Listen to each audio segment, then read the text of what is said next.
listener, berbicara mengenai bantuan sosial secara non-tunai, Presiden Jokowi ini telah menandatangani peraturan Presiden atau Perpres nomor 63 tahun 2017 tentang penyaluran bantuan sosial secara non-tunai pada 12 Juli 2017 lalu ya.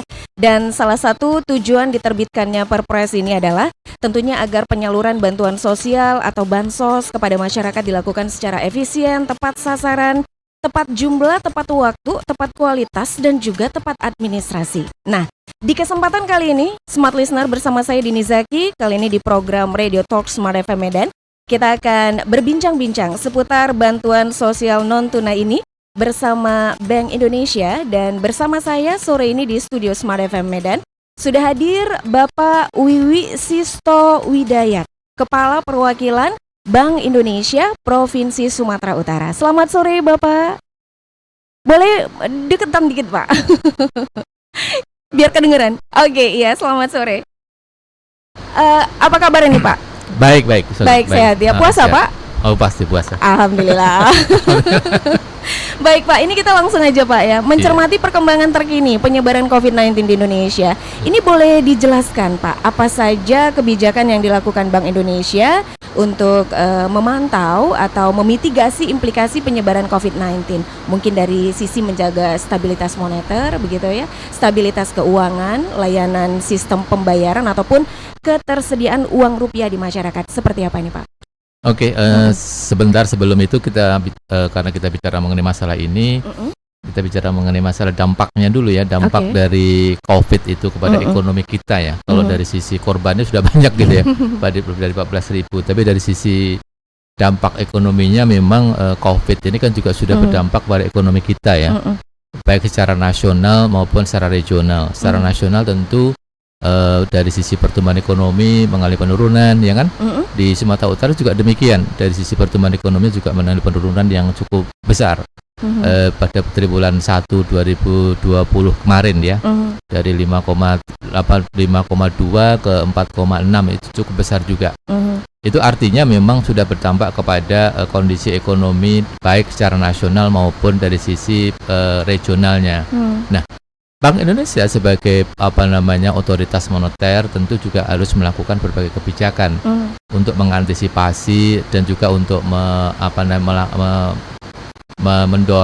tetap mendorong perekonomian agar kita tumbuh lebih tinggi lagi. Nah, apa kebijakan-kebijakan yang dilakukan oleh Bank Indonesia sebagai otoritas moneter? Tentu yang pertama, kita sudah sadar bahwa kita menurunkan terus ya kebijakan moneter kita berada pada kondisi yang longgar. Jadi easing monetary policy kira-kira begitu. Iya. Jadi dari sisi 7 days repo rate kita juga terus mengalami penurunan.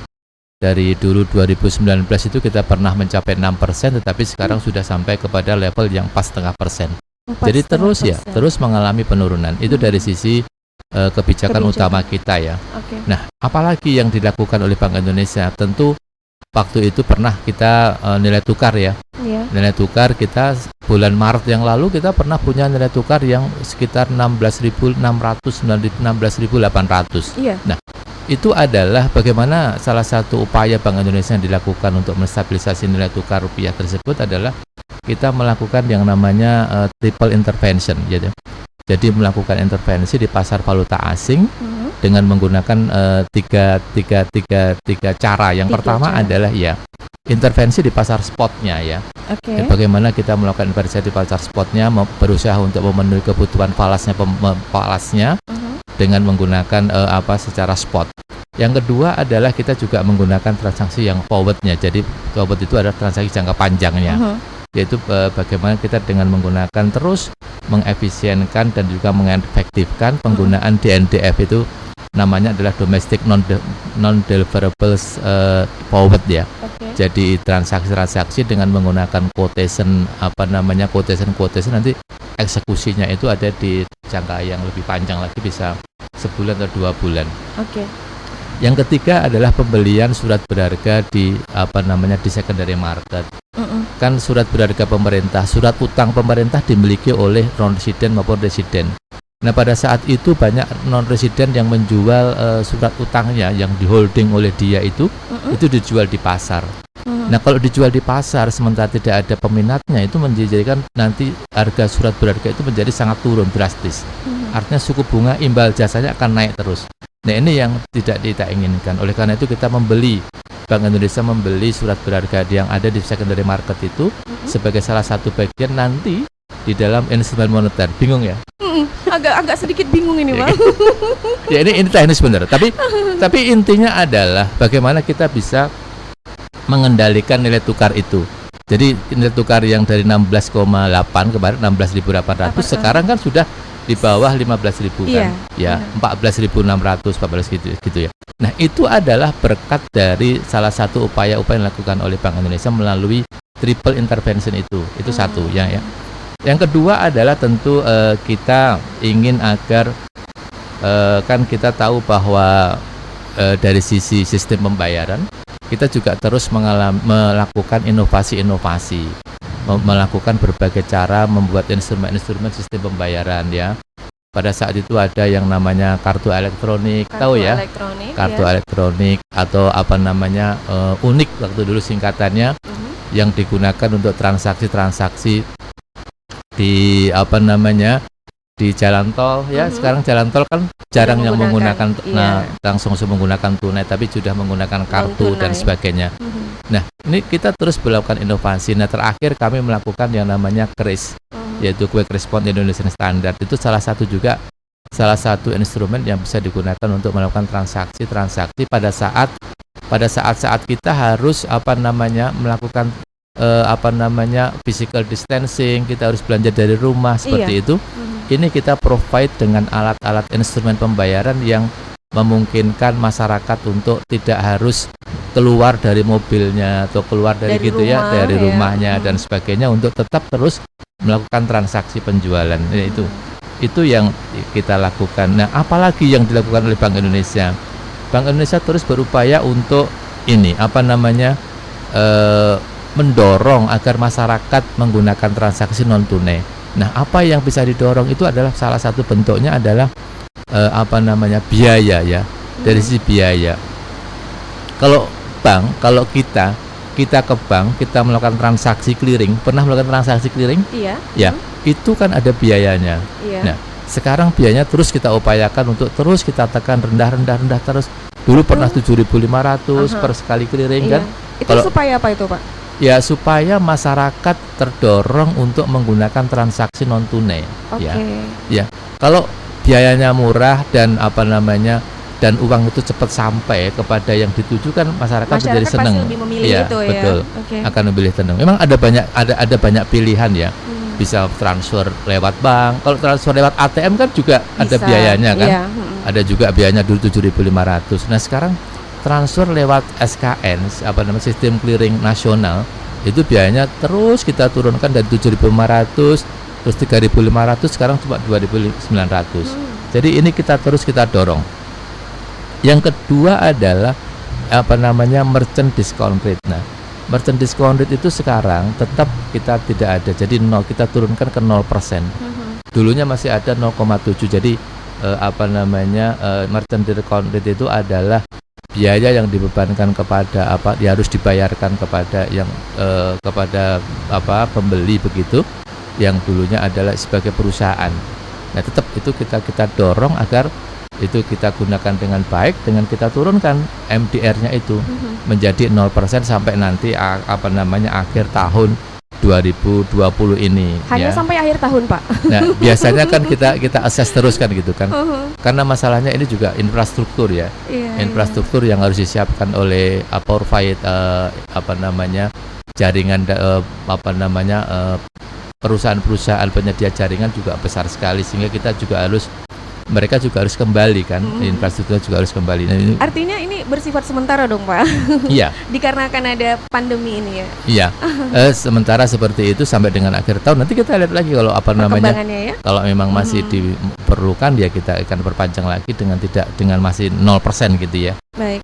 Ya, sekarang akseptasi kris dulu kan hanya dilakukan lewat masih agak susah, perlu waktu yang lama. Nah sekarang alhamdulillah dengan kerjasama kita yang baik dengan perusahaan yang memproduksi quick card, quick responnya itu, barcode-nya itu. Nah sekarang sudah bisa kita lebih percepat lagi sehingga masyarakat kalau mau mendaftar perusahaan terutama UMKM ya. Ini karena kan kris itu adalah demand-nya adalah UMKM ya? Jadi harus sebagai pelaku usaha ya. Ini yang kita dorong seperti itu. Meskipun ada yang pembeli, tetapi yang banyak digunakan sekarang adalah yang sifatnya dimiliki oleh para pedagang-pedagang. Jadi masih dari sisi dari pedagangnya ya, dari sisi pedagangnya. Karena memang yang saat ini paling terdampak itu justru memang UMKM ya Pak ya. Iya, memang yang paling terdampak itu UMKM. Jadi kita provide beberapa insentif kepada UMKM agar UMKM itu tetap bisa bertransaksi, tumbuh, dia bisa produksi dan produksinya itu bisa dijual dengan baik. Nah ini terus kita gunakan dengan menggunakan QR tersebut. Nah ini beberapa hal yang kita lakukan. Juga kita kartu kredit juga kita turunkan terus ya,